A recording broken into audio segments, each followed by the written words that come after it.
നമുക്കറിയാം ഇവിടെ സംരംഭങ്ങൾ എടുക്കുന്ന ആളുകളുണ്ട്, സ്റ്റാർട്ടപ്പുകൾ, പുതിയ പുതിയ സ്റ്റാർട്ടപ്പുകൾ വരുന്നുണ്ട്. അത് കൂടാതെ ഈ മേഖല, എറണാകുളത്തിന്റെ ഈ പ്രത്യേക മേഖലകളുമായി ഈ മേഖലയും അതുപോലെ തന്നെ കാർഷിക മേഖലയുമായി ബന്ധപ്പെട്ട് ഒട്ടേറെ തൊഴിൽ സാധ്യതകളുണ്ട്. പ്രത്യേകിച്ചും സർവീസ് സെക്ടറിൽ തൊഴിൽ സാധ്യതകളുണ്ട്. പ്രത്യേകിച്ചും വീടുകളിൽ തൊഴിലെടുക്കുന്നവരുണ്ട്, ഫ്ളാറ്റുകളിൽ പോയി തൊഴിലെടുക്കുന്നവരുണ്ട്, പ്രൈവറ്റ് സ്ഥാപനങ്ങളിൽ തൊഴിലെടുക്കുന്നു. അങ്ങനെ പ്രൈവറ്റ് ആയിട്ടുള്ള സേവന ദാതാക്കൾ ഇഷ്ടം പോലെ ഉണ്ട്, അല്ലെങ്കിൽ തൊഴിൽ ദാതാക്കളുണ്ട്.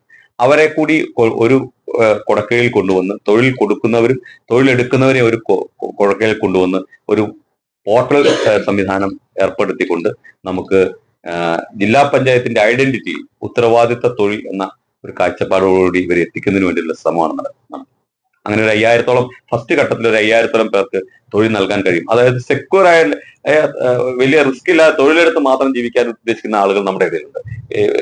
സംരംഭം തുടങ്ങാൻ ഒന്നും വലിയ താല്പര്യമൊന്നുമില്ല, ഗ്രൂപ്പായിട്ട് പ്രവർത്തിക്കാൻ താല്പര്യം, എന്നാൽ എവിടെയെങ്കിലും ചെറിയ തൊഴിൽ കിട്ടിയാൽ അത് ചെയ്ത് ജീവിക്കാൻ കഴിയുന്ന, എന്നാൽ മാന്യമായി നമ്മുടെ ജിഗ് വർക്ക് എന്നൊക്കെ പറയും, വിദേശ രാജ്യങ്ങളിൽ 1 മണിക്കൂർ 2 മണിക്കൂർ പണിയെടുക്കുന്നത് വീട്ടിൽ പോകുന്നത്. അത് ഈ എറണാകുളത്തൊക്കെ അത് വളരെ വ്യാപകമാണ്. അതിനെ കൂടി അഡ്രസ് ചെയ്യുന്ന തരത്തിലാണ് ആ ഒരു പോർട്ടൽ തയ്യാറാക്കാൻ ഉദ്ദേശിക്കുന്നത്.